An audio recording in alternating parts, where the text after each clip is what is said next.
Est-ce qu'elle fait bouger les lignes, cette réforme, cet ajustement, ou est-ce que c'est purement politique finalement? Comme Michel Sapin, comment est-ce que vous regardez ça, vous, ce soir? Bien sûr que c'est une réforme qui fait bouger les lignes, et sacrément bouger les lignes. C'est d'ailleurs. Est-ce qu'elle ramène autant de chômeurs que ça vers l'emploi finalement? Donc la seule question qu'on pourrait se poser, puisqu'au fond c'est le refrain qu'on nous sert, c'est est-ce que ça va inciter les gens à revenir plus vers l'emploi?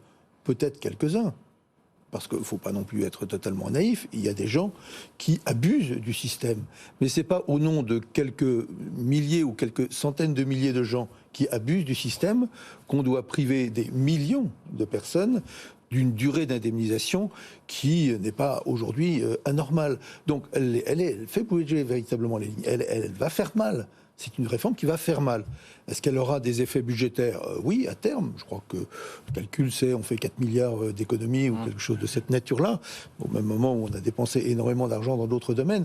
Mais donc 4 milliards d'économies, qu'on cherche à équilibrer un régime comme celui-ci, c'est tout à fait normal. Les partenaires sociaux, d'ailleurs, par le passé, ont su prendre des décisions parfois difficiles sur le montant de l'indemnisation, sur le nombre de jours de carence, des choses de cette nature. Donc on sait travailler, on peut être responsable dans l'équilibre de ce régime sans pour autant être victime d'une idéologie pure. C'est de l'idéologie pure que de dire on frappe tout le monde de cette manière-là, indistinctivement, et on va faire des économies. Audrey. Alors moi je suis un peu plus nuancée que les trois éditorialistes qui sont présents ce soir sur le plateau, parce que je pense qu'il y a des bonnes choses dans cette réforme, notamment le fait de dire que on ne pourra plus refuser 2 CDI de suite s'ils correspondent à la recherche.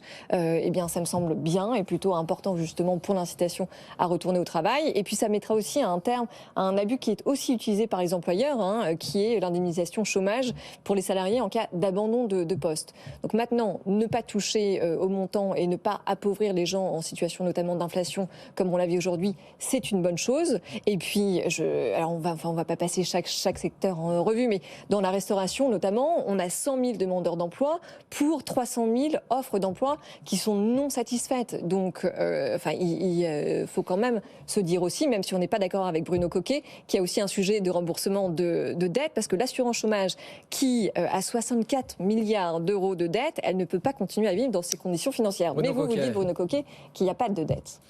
Alors, d'abord, un point précis, parce qu'il est employé dans les arguments de vente de la réforme, c'est est-ce que la location baisse avec la conjoncture? La réponse est oui, mais elle baisse du fait de la réforme de 2017. Ah, pas de cet ajustement-là. Mais le point, c'est que c'est déjà le cas. Aujourd'hui, normalement, la location vous sert à maintenir votre consommation telle qu'elle était lorsque vous étiez en emploi. Comme aujourd'hui, on calcule les allocations sur les 24 derniers mois. Sur les 24 derniers mois, qu'est-ce qui s'est passé? Il y a eu de l'inflation, votre salaire a augmenté, etc. Mais la moyenne des deux, si on applique le 57%, votre allocation égale 57% de votre revenu, en fait, mécaniquement, on n'arrive pas à 57% de votre dernier revenu, mais à 57% de la moyenne, ça fait en réalité 52% du dernier revenu. Mais ça, c'est du fait de l'inflation. Oui, mais quand on croit à une courbe de Phillips, c'est-à-dire il y a un trade-off, enfin un arbitrage entre inflation et chômage, c'est-à-dire quand il n'y a pas de chômage, il y a de l'inflation et inversement. Ça, ce que je vous dis, c'est avec une inflation à 5%. Aujourd'hui, on sait que pour les bas revenus, l'inflation est plus forte. Si vous êtes à 10%, vous passez tout de suite sous 50% de taux de remplacement. Qu'est-ce que ça veut dire? Ça veut dire qu'en fait, vous ne pouvez pas payer votre logement. Tout simplement. Si votre charge de logement et de dépenses contraintes, comme dit l'INSEE, atteint plus de 50% pour les bas revenus, et même pour les cadres, elle atteint, voire elle dépasse 40%, eh bien vous ne pouvez pas payer même votre logement. Et je ne parle même pas des dépenses contraintes, alimentation, etc. Donc du coup, on voit bien que déjà sur la location, on est en dessous. Et en plus, donc on réduit la durée.